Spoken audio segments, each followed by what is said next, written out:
72페이지 볼게요. 좀 전에 이제 아직 공부 안 했지만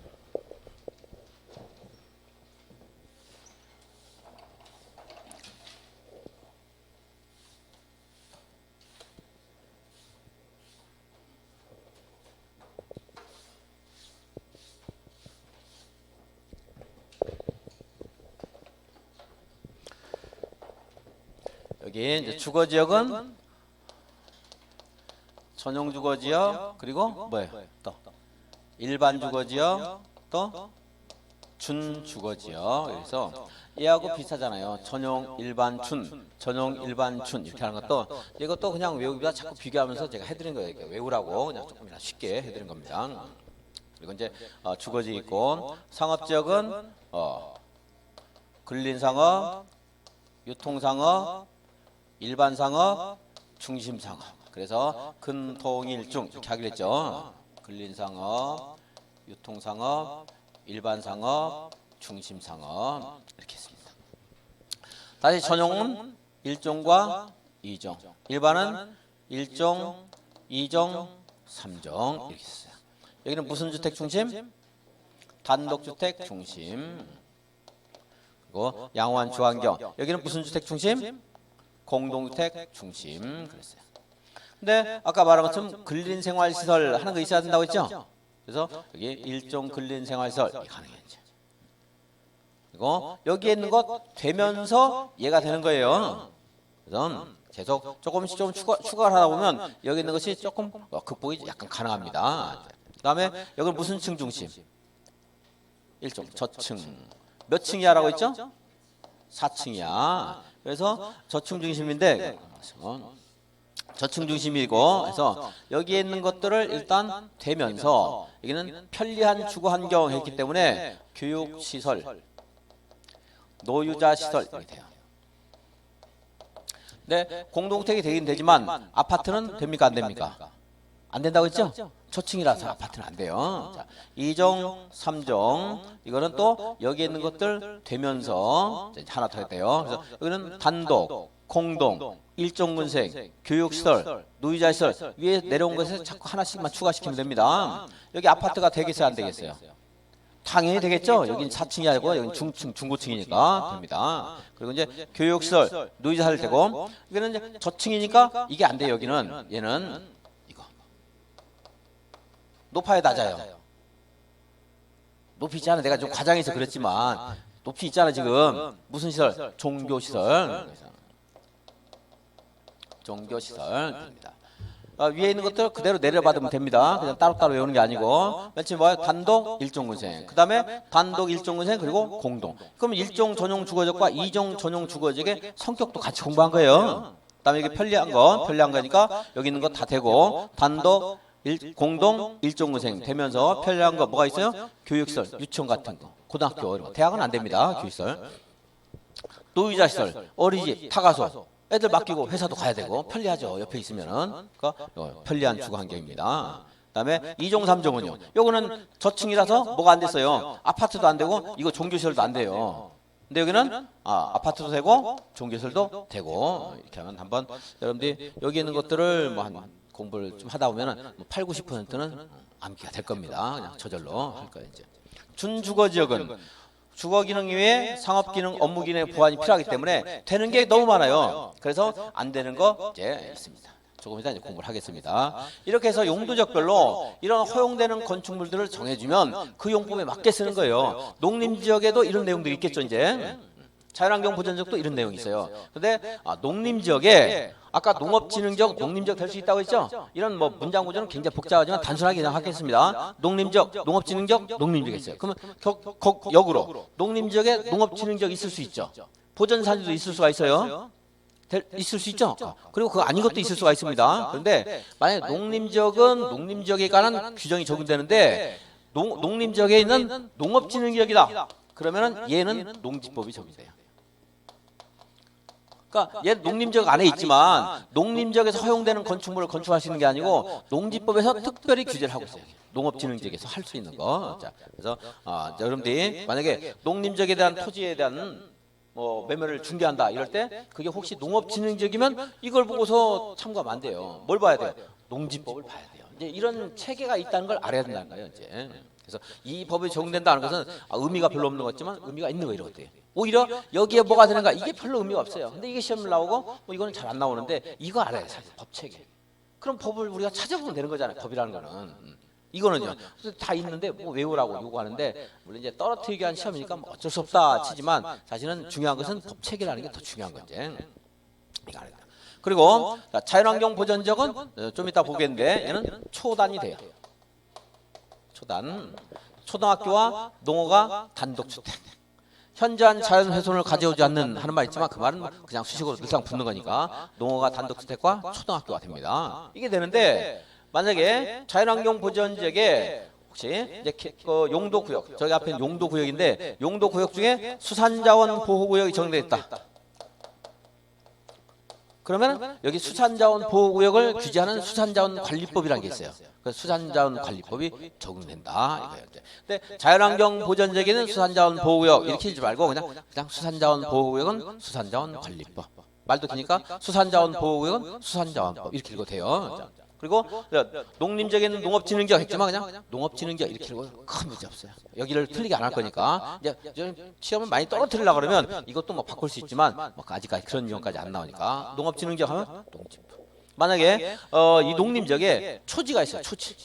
초지는 농지법을 나중에 공부하겠지만 초지는 초지일관 농지가 아니에요. 초지. 그럼 초지는 농지법이 적용돼요? 초지법이 적용돼요. 초지법. 또 농림지역에 보전산지가 있어요. 그러면 걔는 농지법이 적용되겠어요? 안 되겠어요? 안 되고 산지관리법. 그 말에서 다 알 수 있는 거예요. 이거는 그 정도는. 자, 농업진흥지역은 농지법, 보전산지는 산지관리법, 초지는 초지법. 그리고 수산자원 보호구역은 수산자원관리법. 자, 이제 이런 것들이 적용된다는 법체계 아시고 72페이지입니다. 쭉 내려가면 동그라미 5번에 농림지역은 국토계획법에 우리가 배우고 있는 법은 국토계획법을 공부하고 있는 거예요. 국토계획법에서 허용되는 건축물의 용도가 있는데 농업진흥지역이다 그럴 때는 국토계획법에 있는 농림지역이 적용되는 게 아니고 농지법에 있는 것이 적용된다 이 말이에요. 만약에 농림지역에 보전산지가 있다 그럼 뭐 산지관리법. 초지가 있다 그럼 무슨 법? 초지법. 이렇게 적용된다는 겁니다. 자연환경 보전지역 동그라미 6번. 자연환경 보전지역에 다른 거 볼 거 없어요. 다른 거는 그냥 법 이름이 밥에 그냥 다 나와 있어. 첫 번째 조건은 줄긋지 말고. 자연환경 보전지역 중 자연공원법에 따른 공원구역은 무슨 법 적용되겠어요?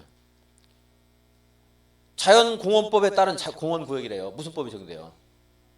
자연공원법에 따른 자연공원이래요. 그러니까 이것은 한번 나온 적이 있는데 뭐 볼 것도 없어요. 안 할 겁니다. 나올 가능성이 많지도 않고.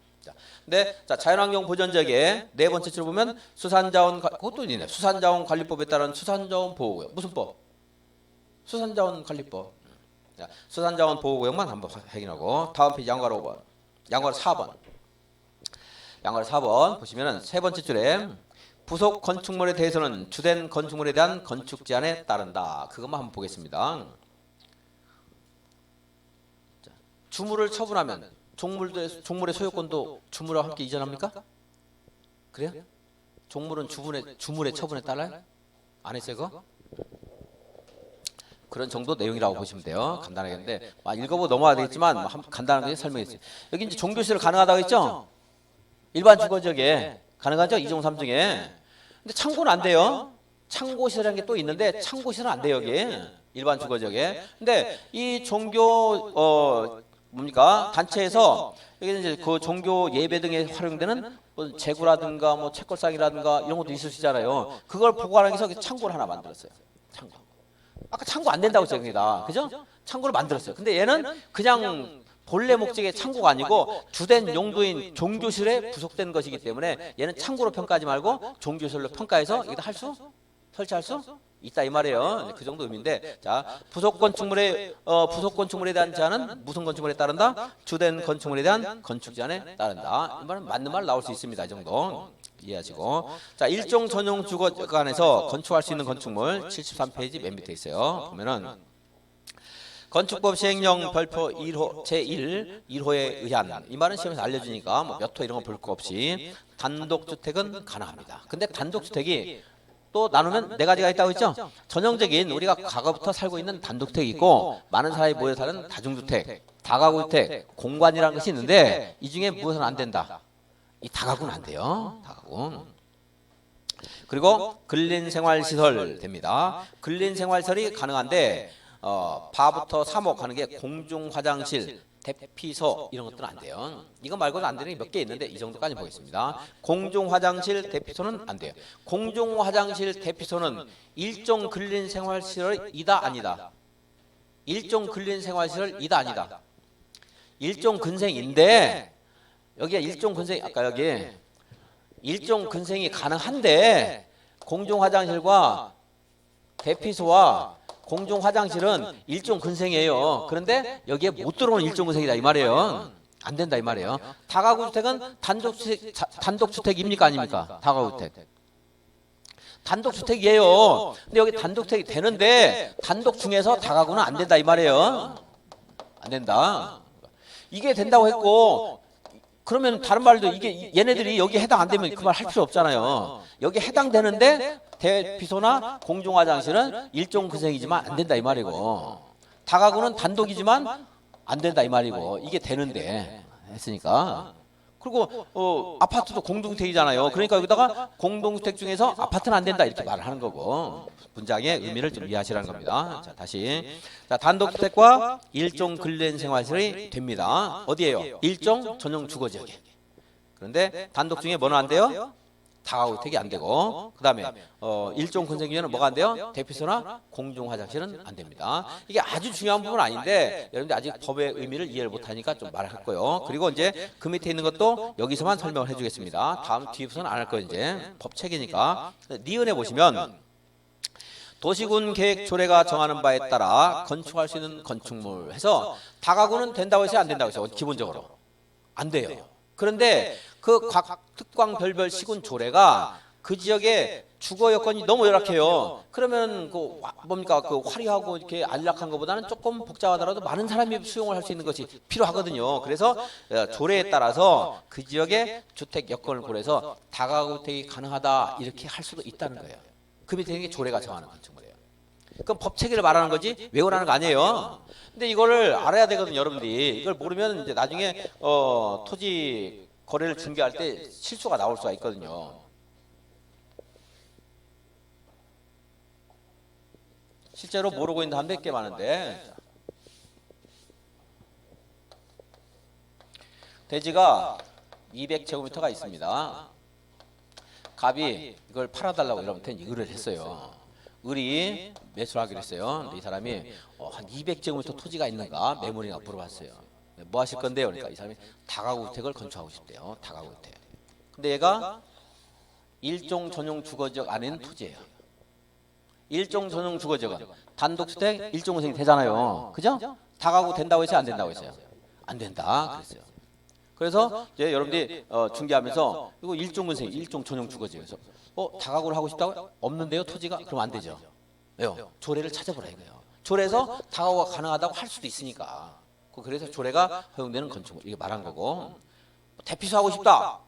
대피소 원래 안 되잖아요. 조례 찾아보라 이거. 조례에서 대피소 가능하다 할 수 있어요. 연립주택도 가능하다 할 수 있어요. 그 지역 사정에 따라서. 그러니까 조례가 허용하는 건축물은 시험에서 한 2번인가 나온 적 있었어요. 조례까지도 물어본 게 있었는데 그거는 이제 강의는 안 합니다. 이제 각 자치단체 조례가 아니고 이제 조례가 가능할 수 있도록 허용하는 건축물을 물어본 적이 있었는데 너무 많으니까 그건 안 할 거예요 이제 시험에서. 나오면 찍는 거고.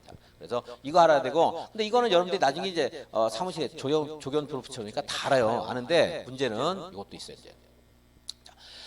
단독주택을 건축할 수 있다 그것만 규제를 하게 되면 우리가 이 토지 소유를 할 때 다른 규제가 없으면 여기다가 건축물을 빼곡하게 건축하면 방실이 더 많이 나올 거 아니에요. 그죠? 그래서 그러면 이웃과의 분쟁이라든가 화재 발생했을 때 문제라든가 여러 가지 문제가 있기 때문에 이제 건폐율 하는 것을 규제를 해요. 이제.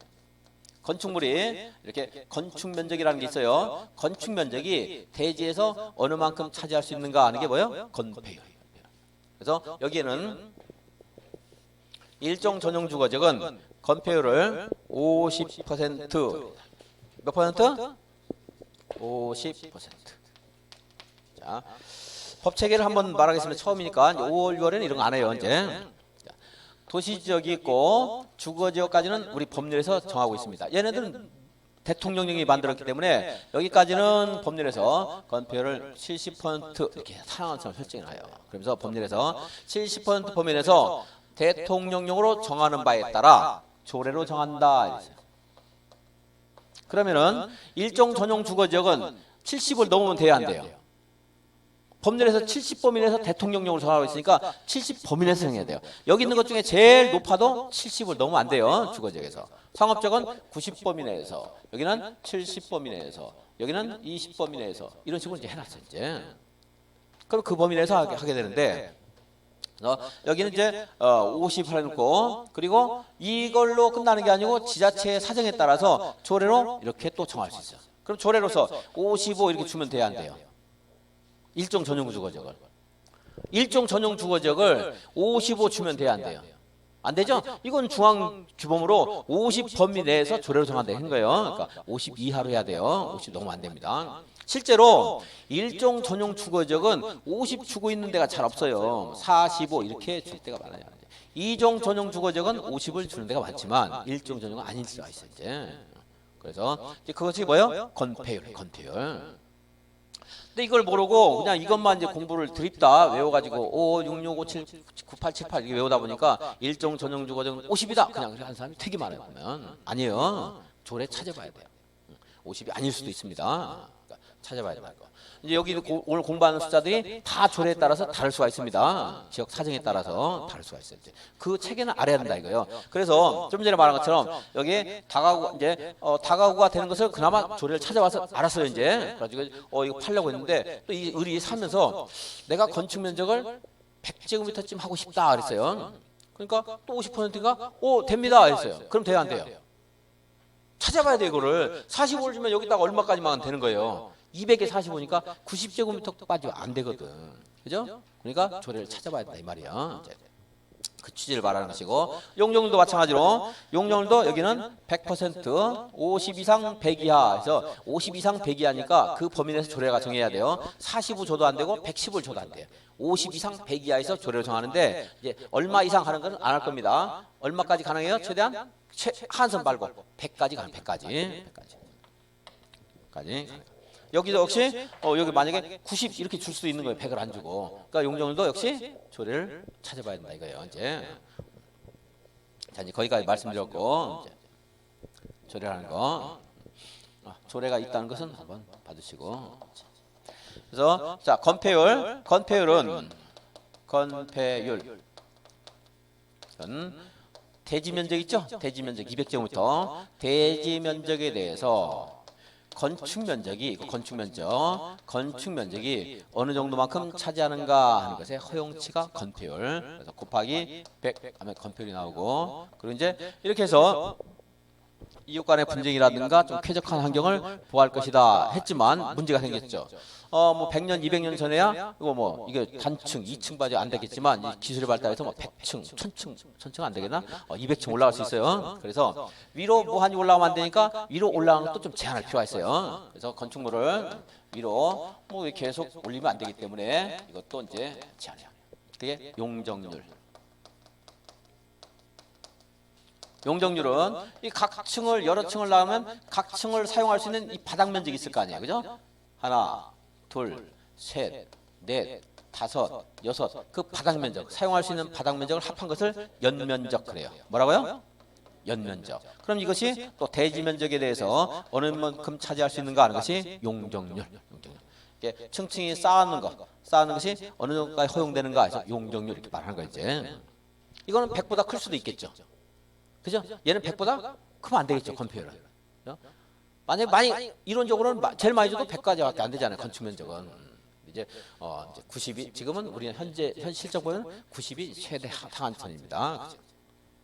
용적률. 그리고 여기도 물론 곱하기 100 이렇게 이제 하는 거고요. 그래서 용적률로서 이제 규제를 했습니다. 그러면은 만약에 일종 전용 주거 지역에 대해서 바닥 면적을 여기 200제곱미터일 때 더 쉽게 할게요, 100으로.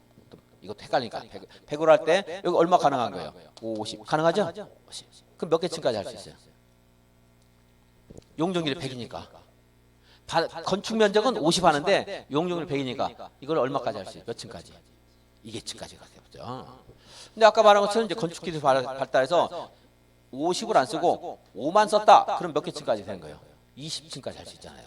그죠? 그래서 용적률은 건축물의 높이를 제한은 좀 할 수 있지만 간접적으로 제한한다 이런 말 해요. 이걸 5해서 20층 사는 사람 잘 없을 거 아니에요. 그러니까 뭐 규제 의미가 있을 수 있어요. 근데 용적률 가지고서는 높이를 직접 규제하는 것이 좀 곤란해요. 근데 아까 여기 저층에서 4층이야 이렇게 했지만 또 그 하나의 층이 10m일 수 있으니까 높이를 규제하는 것은 이거 가지고서 조금 부족해요. 그래서 이러한 것들에 대해서 규제할 필요가 생겨서 이제 용도지구 이런 걸 만들어서 높이를 직접 규제하는 고도지구 막 이런 것들 만드는 거지. 그래서 용도지역 말고 뭐가 있었죠? 용도지구. 그러니까 뒤에 나오는 것들은 앞에 있는 제도의 단점 같은 거, 결점, 흠 이런 것들을 보완하는 거예요. 이렇게 말해서 용도지구는 용도지역의 행위자는 이걸 말하는 거예요. 주택을 할 수 있다, 일근을 할 수 있다, 아파트 못한다 이런 게 뭐예요? 행위샷. 그리고 건축하더라도 건폐율은 50%만 할 수 있다, 100%만 할 수 있다 이런 것들이 뭐예요? 행위자를 용도지구와 달리하는 거예요. 이걸 보완해서. 그래서 행위제한을 더 강화할 수도 있고 행위제한을 완화할 수도 있어요. 용도구역은 용도지역이나 용도지구의 행위제한을 강화하거나 완화할 수 있어요. 이런 것들은 가장 기본이고 이론적인 건데 작년에는 이걸 가지고 한 문제를 만들었습니다. 괄호 넣기를 가지고. 그래서 괄호는 용도지역의 행위제한을 강화 또는 완화함으로써 괄호가 용도지구 이렇게 집어넣기 이런 것도 나온 적이 있었어요.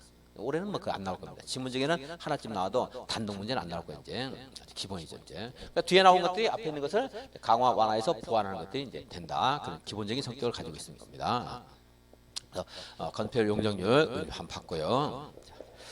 그래서 이제 그 법 체계 한번 확인해 봤습니다. 다시 73페이지 보시면서 다시 이제 이건 암기 사항이 아니고 법 체계를 이해하는 것으로 이제 공부하는 겁니다.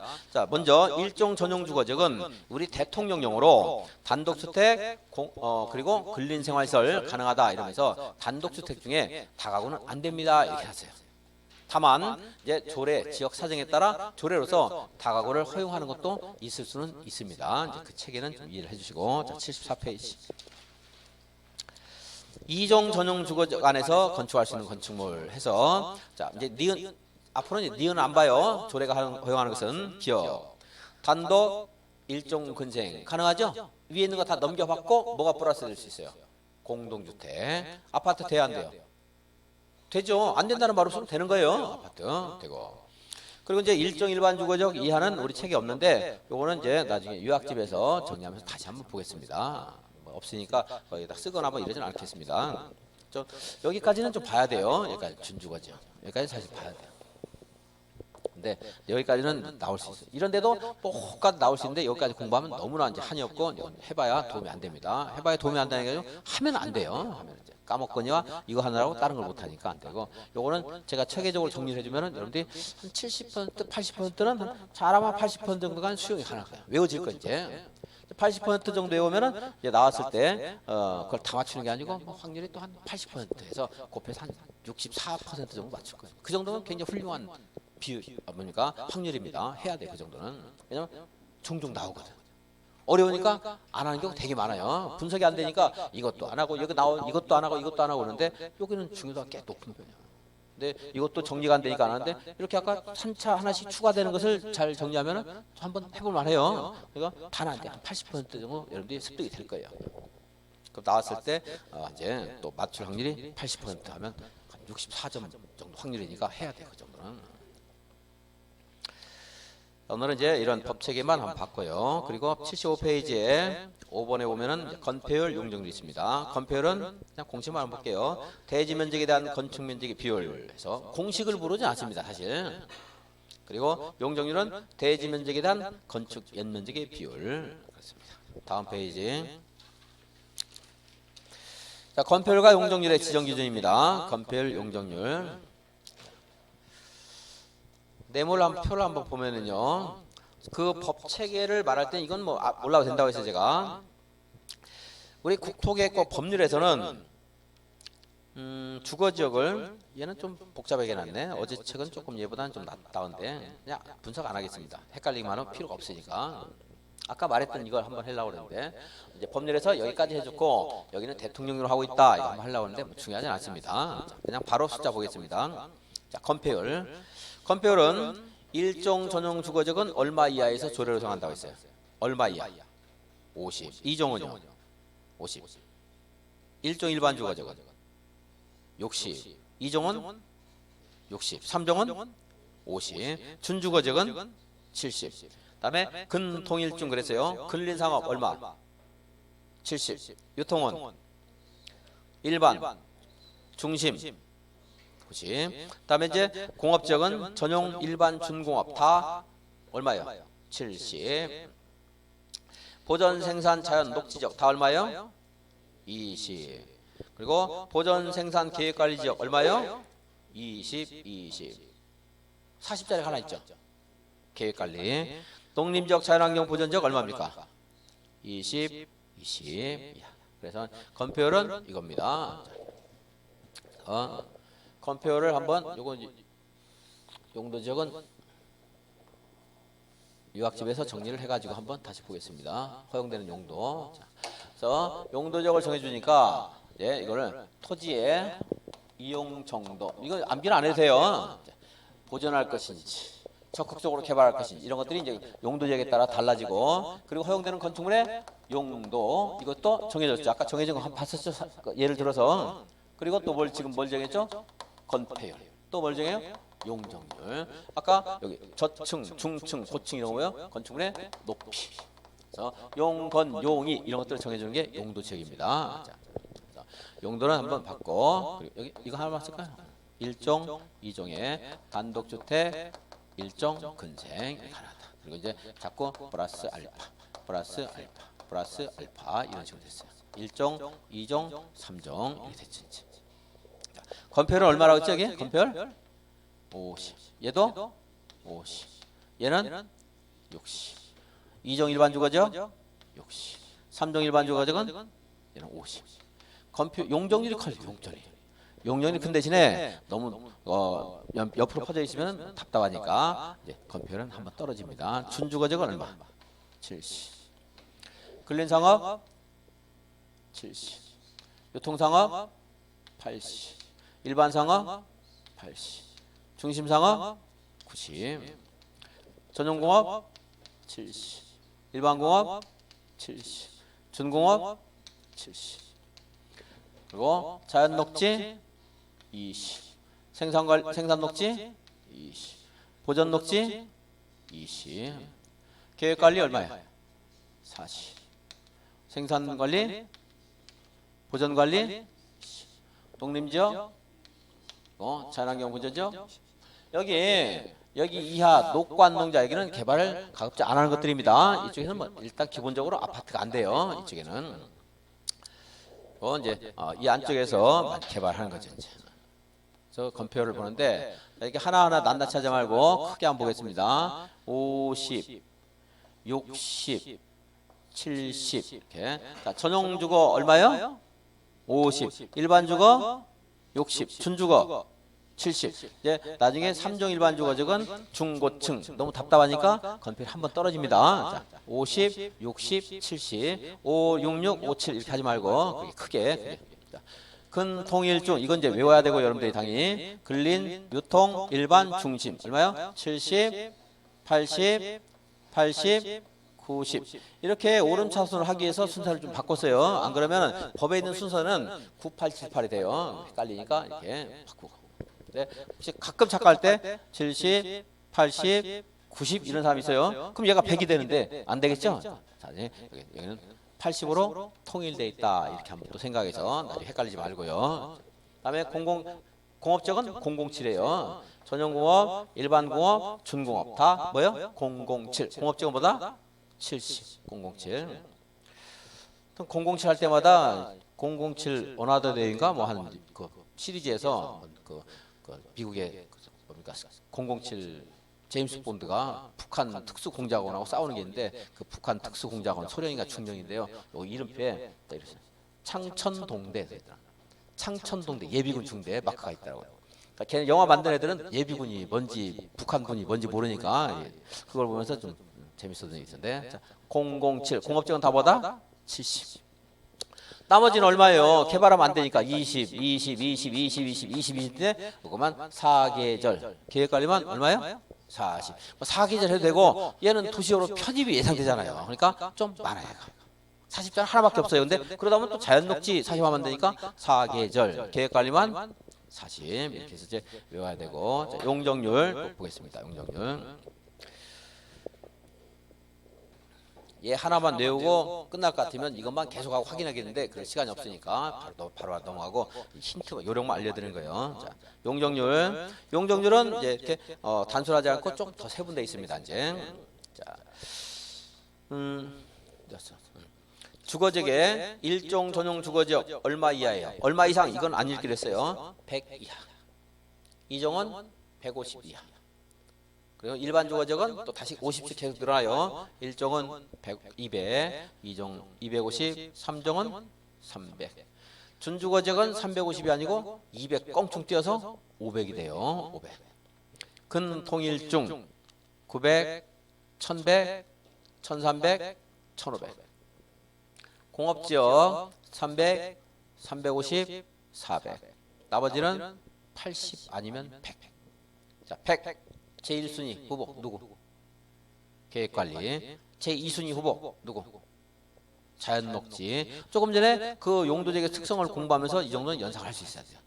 그리고 하나가 더 있는데 생산녹지. 생산녹지 까먹어도 좋은데 이거 계획관리 자연녹지는 까먹으면 안 되겠죠. 100은 3개가 있습니다. 그중에 이제 2개는 이해를 하면 알 수 있죠. 그냥 안 외워도. 그래서 다시 칠판에 정리하면서 복습하고요. 자, 100, 그다음에 150, 200, 250, 300. 그다음에 500이에요. 준공업적은 아까 건표랑 같은데 400이었습니다. 400, 350, 300. 얘는 또 좀 헷갈릴까 봐서 이게 비교도 했었는데 요것만 알면은 푸는 문제가 작년에 나왔어요. 이제 올해는 그거 갖고 안 나오고 다른 게 나왔고 이제 그래서 요거 비교는 이제 오늘 한 걸로 끝나고 안 할 거예요. 이제 올해는. 몇 년 있다가 한 5년쯤 있다 할 겁니다. 이런 식으로. 왜냐하면 이렇게 외워도 충분히 풀 수 있는데 저는 항상 제가 강의 초점이 이거예요. 상위 30%. 어떤 강의 들어도 합격. 중위권 30%. 제 강의 들을 때 열심히 내가 강의에 합격. 하위 30% 열심히 안 하니까 불합격. 어떻게도 여기 2, 3도 합격 안 합니다. 내가 이런 것만 비교하고 이거는 80으로 통일됐다 이런 말 안 해도 이분들은 그냥 다 합격해요. 이분들 합격시켜서 열심히 하니까 여러분들 열심히 들어주시면은 저도 열심히 하고 여러분들 열심히 하면 그럼 이제 합격이 올라갈 수 있습니다. 이제. 근데 요거는 이제 비교 안 해. 안 나오니까 올해. 그래서 용적률도 알아야 되는데 자 나머지는 얼마요? 80 아니면 100. 100짜리 1번 후보 어디? 계획관리. 또 하나 두 번째 자연녹지. 그리고 이제 생산녹지까지. 나머지는 이제 80입니다. 이렇게 해서 하는데 올해는 뭐 거의 건표이 나올 겁니다. 건표. 다음 페이지. 다음 페이지 77페이지에 두 번째 표 하나 있죠. 복잡한 거. 두 번째 표. 이게 이제 깜빡 작년인가 재작년에 나왔어요. 이제. 그러니까 지금 올해 안 나와요. 이제 얘는 이제 하나만 보겠습니다. 그 개발진흥지구 중에 뭐 도시적과 도시외의적 그런 것 말인데 그것도 뭐 자연녹지 해가지고 나누는 게 있는데 그건 안 하겠고요. 공부해도 그건 써먹을 수 없어요. 이제는. 그리고 이제 농공단지라든가 산업단지 같은 것들인데 이것도 그냥 안 하겠습니다. 최근에 나왔기 때문에 나올 가능성이 별로 없다. 자연취락지구 하나만 보겠습니다. 자연취락지구.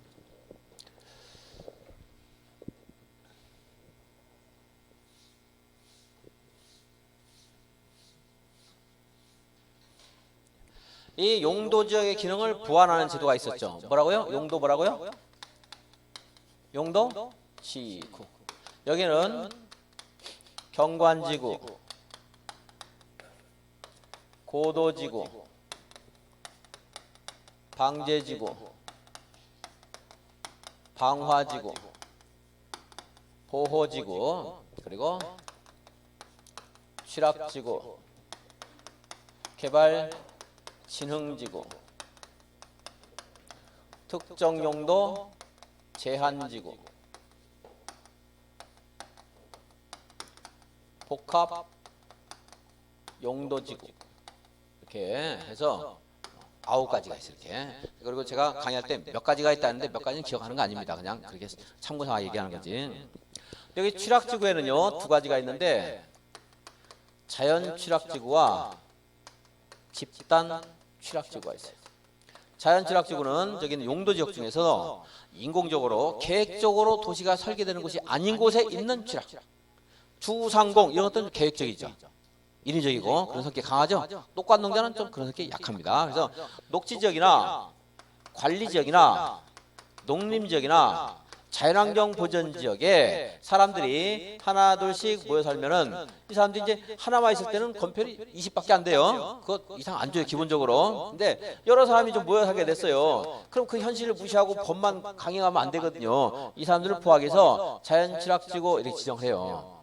여기를 자연취락지구. 그러면 여기 자연취락지구 정하면 건폐율도 60으로 올릴 수 있고 허용되는 것들도 예를 들어 자연환경 보전지역은 초단 이거밖에 안 되거든요. 근데 자연취락지구 정하게 되면 여기에 다른 기반시설 설치한다든가 마을 공동회관을 뭐 설치한다든가 이런 그 공익시설 같은 것들이 가능할 수 있도록 뭐 창고라든가 운동시설 뭐 이런 것들이 가능할 수 있도록 좀 완화를 시켜주는 거죠. 그래서 자연취락지구 어디에 있는 취락을 정비해요? 녹지, 관리, 농림, 자연환경 보전지역. 요거까지 보겠습니다. 집단 취락지구는 이에 비해서 개발 제한 구역에 있는 취락을 정비해요. 개발 제한 구역은 아직 공부 안 했는데 얘는 용도 구역의 일종입니다. 개발 제한 구역에 있는 취락을 정비한다. 이 두 가지는 연결할 수 있어야 되지. 어디에 있는 취락을 정비하는 거 많이 물어보고 거기서 자연취락지구 정하면 여기 제일 커봐야 지금 공부한 것 중에 계획관리가 40밖에 안 되잖아요. 그래서 주거권이 열악하니까 얼마까지 올려줘요? 60까지 올릴 수가 있습니다. 자연취락지구. 그래서 거기에 그것만 보겠습니다. 표에서 세 번째 칸에 자연취락지구는 60 이하 조례로 정할 수가 있습니다. 60. 그래서 전에는 이제 자취를 하게 되면 학생이 돈이 없어서 이제 맨날 풀만 먹고 건강에 해치니까 가끔 뭐를 하라고 했어요? 가끔 뭘 해야 돼요? 풀만 먹지 말고 초식만 하지 말고 육식을 좀씩 해야 돼요. 건강을 위해서. 요즘엔 육식을 너무 많이 탈인데 자취할 때 육식도 좀 해라. 얼마? 60%. 근데 집단 취락지구는 40인데 사실은 좀 틀린 말입니다. 암기할 거 없어요. 이제 이것도 이제 나왔으니까 말할게요. 집단 취락지구 40인데 이건 사실 틀린 말입니다. 암기하지 말고요. 자, 다시 집단 취락지구는 이거 안 물어봐요. 근데 이건 알아야 돼요. 어디에 있는 취락을 정비한다? 개발 제한 구역. 개발 제한 구역. 근데 개발 제한 구역을 정하면요. 이건 앞으로 이제 우리가 지금 국토계획법을 공부하고 있는데 국토계획법에 따라서 행위를 규제하는 게 아니고 저 앞에 있는 도, 주상, 공록, 뭐 관농자 어디에 있다 하더라도 이 개발 제한구역 지정 및 관리에 관한 특별조치법의 규제를 받게 돼요. 개발 제한구역의 지정 및 관리에 관한 특별조치법 말이 기니까 그냥 개발 제한법 그럴게요. 개발 제한구역은 무슨 법에 적용을 받아요? 개발 제한법 적용받아요.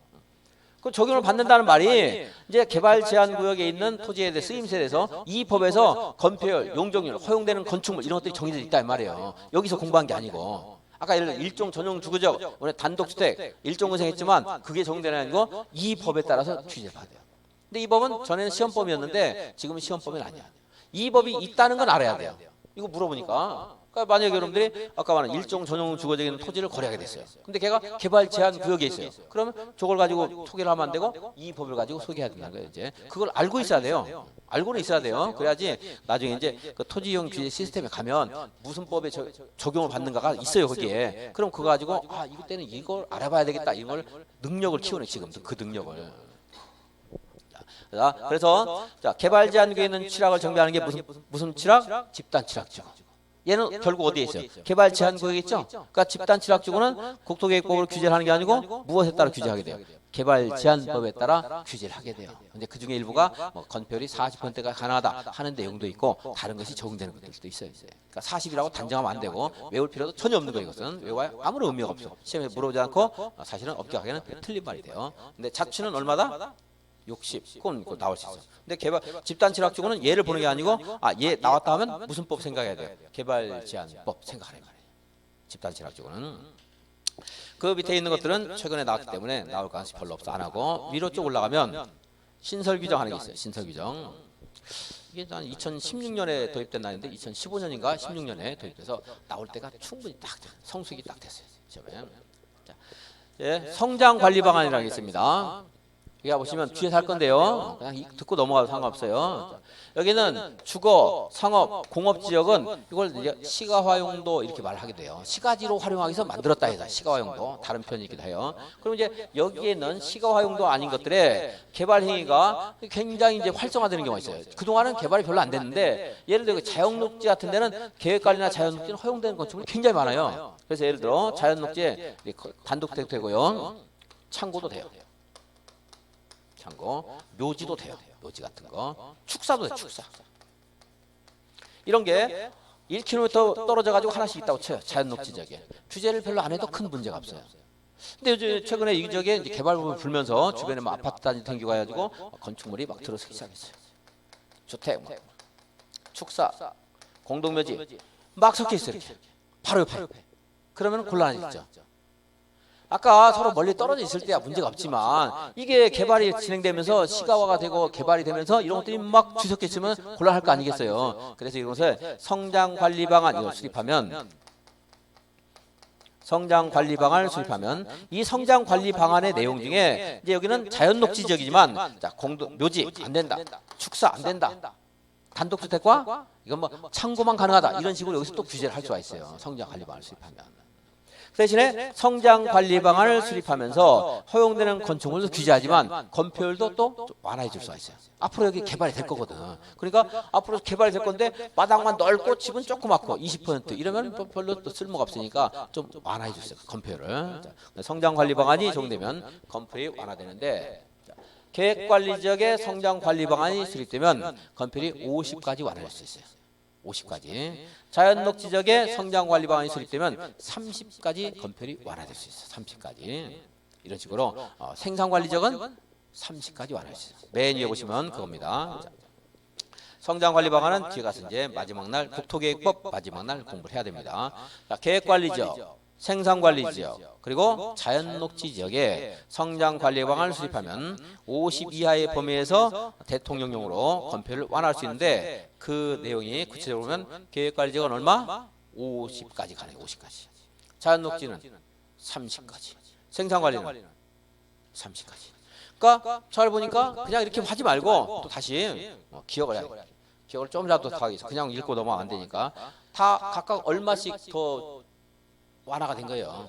본래보다 10씩 늘어났죠? 자, 성장관리 방안 수립하면 10씩 늘어나요. 1년에 한 10cm 크면 굉장히 성장했네요.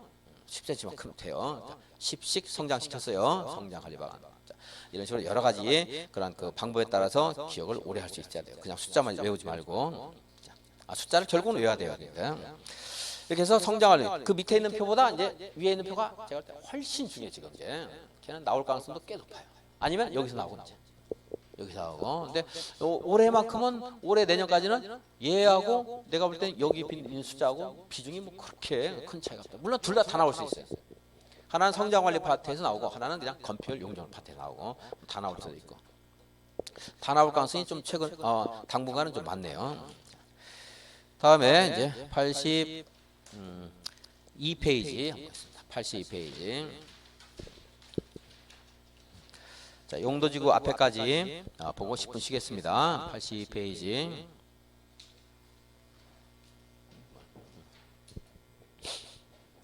여기 다시 한번 지워졌네. 다시 한번 보면은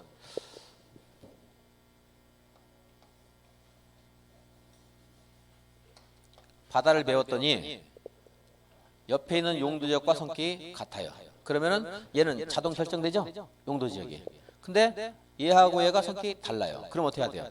용도지역을 정해줘야 되죠. 그 용도지역을 정하기 전까지 토지는 있지만 용도지역이 지정이 안 됐죠. 미지정 토지죠. 그죠? 그럼 이것도 토지를 사용할 수 있어요. 사용 못하는 거 아니에요. 사용은 하는데 여기에 있는 용도지역 중에서 행위자니 가장 큰 것, 그러니까 가장 개발이 적은 것, 여기에 따라서 할 수 있어요. 그러면은 왜냐하면 여기 있는 토지도 여기는 어딘가는 정해질 거 아니에요. 그죠? 그럼 가장 초급 단계 이것에 따라서 개발하면 내가 이제 나중에 다른 것에 따라서 허용이 되면 내가 뭐 증축 같은 거 해도 돼요. 근데 중간쯤 했는데 그보다 낮은 단계로 편성됐다. 이러면 깎아낼 수는 없잖아요. 그러니까 가장 초보적인 단계 어디에 준해서 개발할 수 있다. 가장 개발 안 되는 게 뭐겠어요? 자연환경 보전이죠. 그래서 용도 지역이 지정되지 않았을 때는 건폐율이라든가 용적률 그리고 기타 건축물의 용도라든가 높이를 제한할 때는 무슨 용도 지역에 따라서 규정을 적용하면 돼요? 자연환경 보전 지역에 관한 규정을 적용한다 이 말이에요. 그럼 이제 다른 것들을 여러분들이 연상하시면 이해했다면 알 수 있는 것들이 있어요. 자, 관리 지역으로 정했는데 용도 지역을 세분하지 않았어요. 그럼 무슨 관리 지역에 준해서 개발이 가능할 수 있어요? 무슨 관리 지역? 이 중에 개발 제일 안 되는 거 뭐예요? 머리를 보전만 하지 말고 이용하라고 있죠? 보전만 하는 거 안 쓰는 거예요. 교과서 머리를 보전만 하지 말고 보전 관리 지역에 준해서 사용할 수 있어요. 그럼 다른 거 적용되면 추가로 개발하는 건 되잖아요. 근데 계획관리만큼 40% 썼다가 이거 지정되면 어떻게 할 거예요? 그러면 깎아내면 안 되는 거니까. 자, 그럼 이제 또 하나 됐죠. 도시적으로는 지정이 됐는데 아까 여기 택지개발지구 하면 도시로 의제됐죠. 도시라고 해서 꼭 주거지가 아니에요. 여기 택지개발지구에도 녹지도 있을 수 있고 상업용지도 있을 수가 있어요. 도시로는 됐어요 현재. 그런데 개발을 할 때는요. 만약에 용도지역이 세분되지 않았으면 내가 성격이 급하게 가고 싶어요. 그럼 가장 불이익을 감수한 단계 무슨 녹지? 보전 녹지에 살 수 있다 이겁니다. 그래서 거기에 보시면 여러분들 보전만 찾으시면 돼요. 이것도 몇 줄밖에 안 되지만 시험에서 물어볼 수 있습니다. 82페이지. 6번의 양가로 1번 용도지역이 미지정된 경우에는 지정되지 아니한 경우에는 무슨 용도지역을 적용한다? 무슨 용도지역에 관한 규정을 적용해요? 자연환경 보전지역. 두 번째 도시지역이나 관리지역이 세부 용도지역으로 지정되지 아니었다 할 때는 도시지역일 때는 무슨 녹지? 무슨 녹지? 보전 녹지. 관리지역일 때는요? 보전관리. 보전만 찾으면 돼요. 약간 혼란스러운 게 자연녹지인데 자연녹지는 아까 했죠. 계획관리와 비슷한 성격이 있는 거예요. 그래서 보면 보전녹지는 수려한 풍경 같은 거 있는 거 아까 아름다운 나무 이게 이런 데 보전녹지가 되는 거고 농경지 크게 조성되어 있는 곳들 이런 것들이 보전 생산녹지가 되는 거고 그리고 나무나 풀도 볼품이 없고 뭐 웅덩이가 있고 뭐 농사짓기도 적합하지 않고 뭐 돌멩이나 굴러다니고 뭐 여름에 모기 때나 많이 나오고 이런 데가 무슨 녹지요? 보전 녹지. 자연 녹지게. 자연스럽게 형성됐다 이렇게 생각하시면 자연스럽게. 별로 사실은 쓸모없는 땅이라고 해요. 근데 과거에는 쓸모없었는데 이제는 그게 더 가치가 높아요. 왜냐하면 쓸모없으니까 개발해도 돼요. 여기는 다른 용도로 쓸모가 있으니까 개발을 못 해요. 자연스럽게 형성된 별로 사실은 가치가 없는 과거로 치면 그런 녹지가 자연 녹지입니다. 그러니까 여기가 세분되지 않았을 때는 얘가 아니고 보전 녹지에 관한 규정을 적용한다는 거 보시고 그리고 그냥 간단하게 보전만 체크해서 넘어가 됩니다. 나중에 꼭 자연 녹지를 아마 틀리는 분야에 있어서 한번 말씀드리고 보충 설명했고 83페이지 양가에서 한번 도시 지역에서 다른 법률 적용 배제하는 게 두 가지 있는데 저는 2번은 꽤 중요하다고 보여지고요. 1번도 어려운 거니까 한번 읽어보겠습니다. 도로법에 따른 접도구역 적용한대요. 접도구역은 도로 주변에 아주 철저하게 개발을 금지함으로써 억제함으로써 도로의 유실 또는 도로의 손상 이것을 방지하게 하는 것이 접도구역이에요. 고속도로 주변에 이렇게 경사져서 이렇게 무슨 축대 같은 거 쌓은 거 이런 거 있죠? 그런 데가들이 보통 접도구역이 되는 거예요. 개발하면 어떻게 됐어요? 도로가 무너질 수 있잖아요. 우리 학원 옆에 접도구역 있겠어요, 없겠어요? 없어요. 도로 바로 옆에 건물 있어요. 그죠? 도시적은 땅이 비싸기 때문에 접도구역 만들고 할 게 아니고 충분히 방어를 해서 도로를 만들어서 단단하게 만들어서 접도구역이 필요 없어요. 자, 도시적은 뭐가 적용되지 않아요? 접도구역 적용 안 되고요. 다음에 농지법에 따른 농지취득자격증명제도. 여기 농지를 취득하려면 농지취득자격증명을 받아야 돼요. 이게 농지법에 나오는데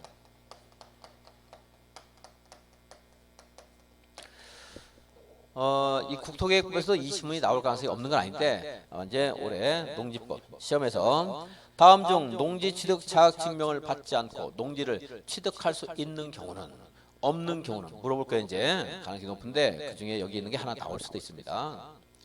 농지를 취득하는 것은요 무슨 자격이 있어야 되냐면 농업을 경영할 자가 농지를 취득해야 돼요. 농사를 짓지 않고 투기 목적으로 하면 안 돼요. 그래서 농업 경영할 사람인가 확인하는 게 농지 취득 자격 증명 제도입니다. 근데 여기는 농지를 취득하겠다 이래놓고 이제 이 사람이 독일이 산다든가 이러면 그건 농사를 지을 어떤 능력이나 의지가 그렇게 강한 게 아니니까 농지취득 자격증을 받지 못하는 거죠.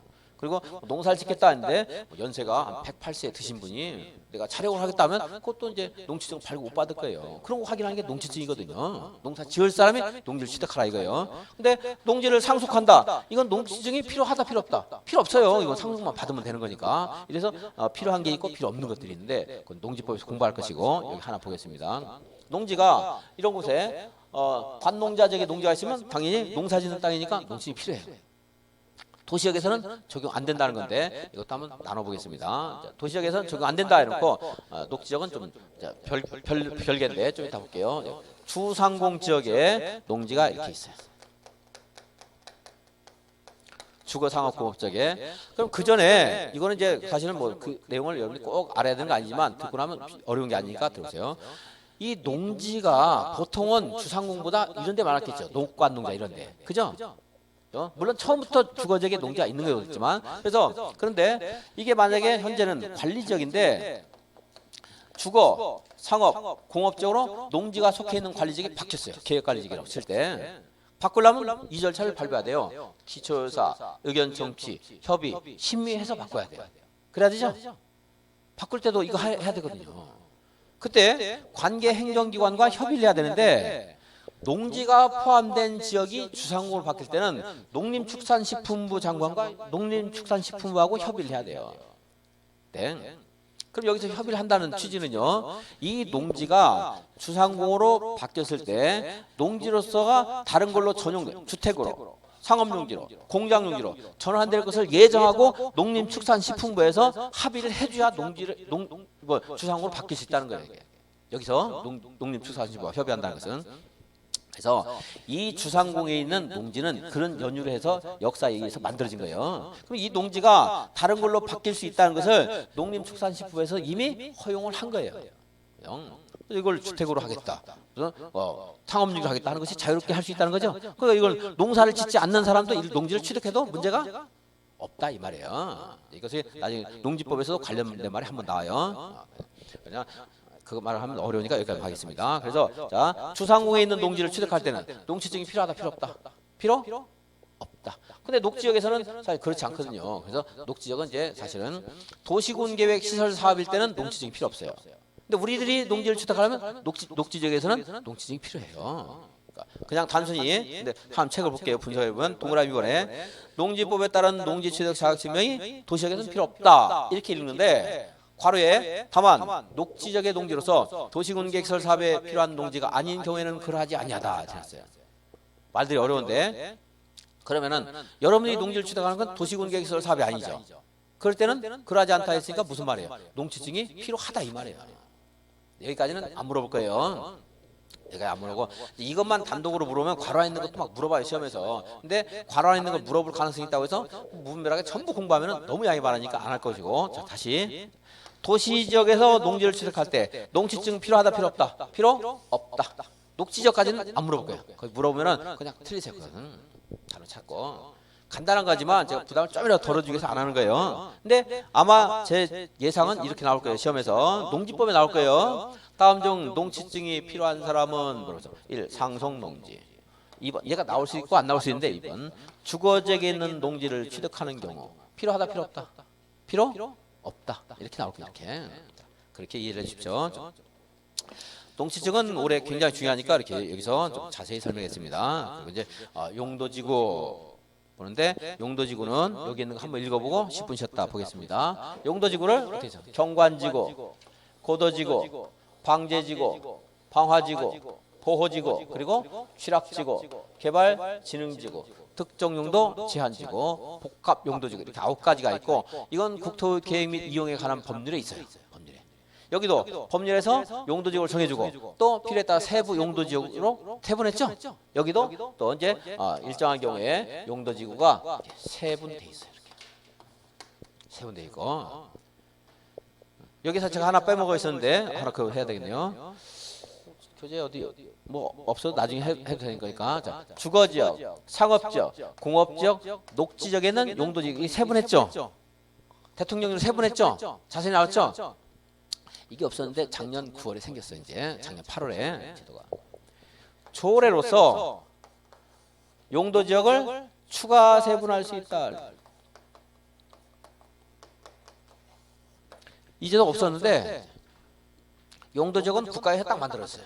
예. 그런데 이제는 지자체가 용도 지역을 추가 세분할 수 있어요.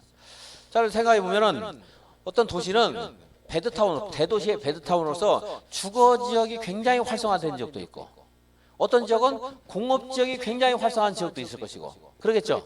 지자체마다 다를 수 있죠, 성격이. 그래서 그 주거 지역이 굉장히 활성화된 지역은 이제 전용 주거 지역도 뭐 1종, 2종뿐만 아니고 3종 이렇게 한다든가, 그리고 일반 주거 지역도 1, 2, 3종을 4종, 5종 한다라든가 이런 식으로.